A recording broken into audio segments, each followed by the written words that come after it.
도닦는 것도 마음 공부라는 것도 모른 채 시작했습니다. 12.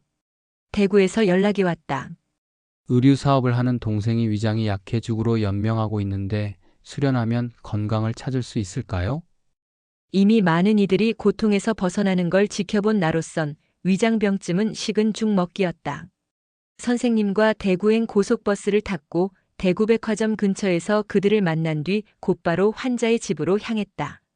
마당에는 오래된 느티나무 한 그루가 있었다. 집주인은 이 나무 하나로 이 집을 사기로 결심했다고 했다. 선생님은 팔진도를 가르쳐 주셨다. 물건 하나하나에도 기운이 있어. 색깔 하나도 운에 작용하지. 이 집 주인의 일주는 화일주, 빨간색 주인의 재성은 흰색, 금 기운을 뜻하지. 이걸 배치 방향에 따라 다르게 작용시키는 거야. 보니 재성 방향에 흰색이 정확히 놓여 있어. 집주인이 사업에 성공한 건 아내의 가구 배치 덕분이라는 말씀에 나도 팔진도 공부를 하게 되었다. 나침반을 가지고 다니며 구체적으로 배치를 살폈다. 그러다 깨달았다. 기도 수련은 참 간편하구나. 책도 기구도 필기도구도 필요 없어. 내 세포 하나하나가 기억해주는 이 방식이 내 스타일이야.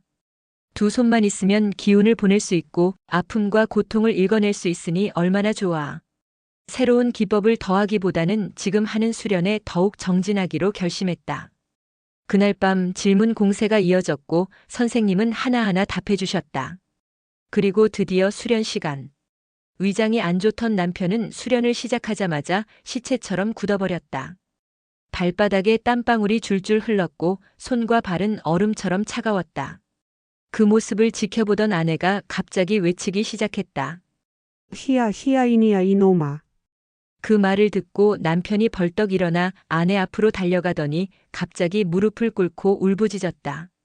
어머니, 내 어머니, 이니 마심더, 희야 마심더 어머니. 선생님은 미소 지으며 말씀하셨다. 영주야, 내가 영혼을 불러낸 거야. 빙의된 영혼이 아들과 대화하고 싶어 하는 거지. 영혼의 요구를 읽어내고 도와줘야 해. 눈앞에서 영혼과 대화를 하는 광경은 말로 다할 수 없는 충격이었다. 건강한 노부모와 함께 사는 이들에게 돌아가신 어머니가 있었다는 걸 전혀 몰랐다. 그토록 가까이에 계셨으면서도 존재 자체가 그림자처럼 느껴졌다는 사실이 더 놀라웠다. 영혼은 죽기 전 품고 있던 한을 거침없이 쏟아냈다. 아들이 어머니임을 알아차리자마자 그간 묻어두었던 모든 이야기를 숨김없이 털어놓기 시작했다. 막내 이니가 6살 때 돌아가신 어머니. 당시 상황을 전혀 알지 못했던 이니는 어머니의 목소리를 통해 잃어버린 기억의 조각들을 하나씩 맞춰갔다.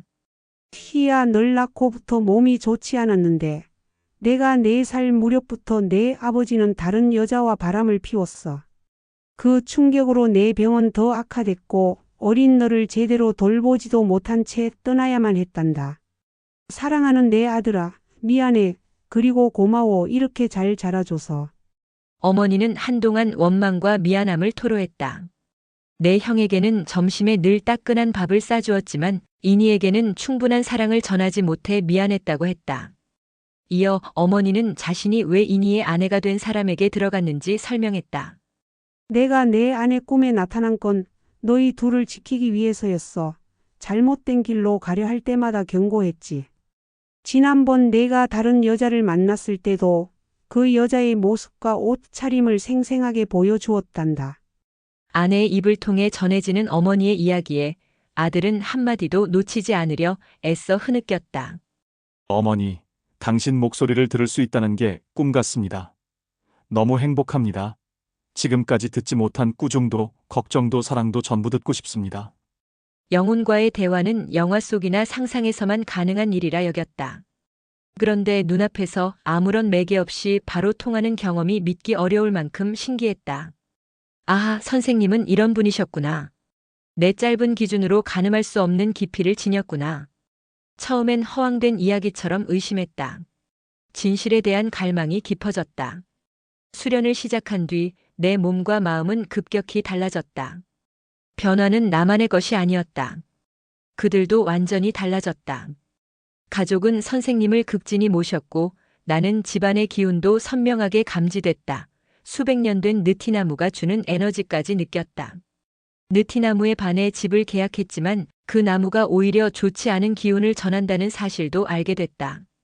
기가 한 걸음 차이로도 다르고 마른 땅과 젖은 땅, 나무 있는 땅과 없는 땅, 포장된 길과 비포장 길의 기운이 다르다는 걸 몸으로 깨달았다. 어떤 장소는 기가 세서 약한 사람이 살면 안 되고 기운 좋은 집은 들어오는 사람마다 성공한다. 어떤 산은 기가 좋아 발을 들이는 순간 통한다. 그런 말을 듣기만 했지만 수련을 통해 비로소 체감했다. 며칠 뒤 아이를 갖지 못한 지인의 부탁으로 대명동에 갔다. 선생님은 또다시 말했다. 영주야, 사람들이 내 말을 잘 듣는 이유를 생각해봤더니 내가 정직해서더구나. 사람들이 마음을 열고 따라오는 거야. 한 가지 거짓말을 완벽히 하려면 수십 가지 증명을 준비해야 한다잖아. 난 그걸 못해. 10년 뒤에도 오늘처럼 솔직히 말할 거야. 집 현관에 걸린 할아버지 사진을 보자 입에서 말이 흘러나왔다. 저분 제 명에 가시지 못하셨군요. 온 가족이 놀라 고개를 끄덕였다. 지인의 친정어머니도. 맞아요. 치료를 제대로 받았다면 그렇게 일찍 돌아가시지 않으셨을 거예요. 라며 맞장구 쳤다. 돌아가신 분이라 단 한마디 듣기도 전이었다. 알려고 하지 않아도 말하지 않아도 숨어있던 진실이 수련을 통해 드러났다.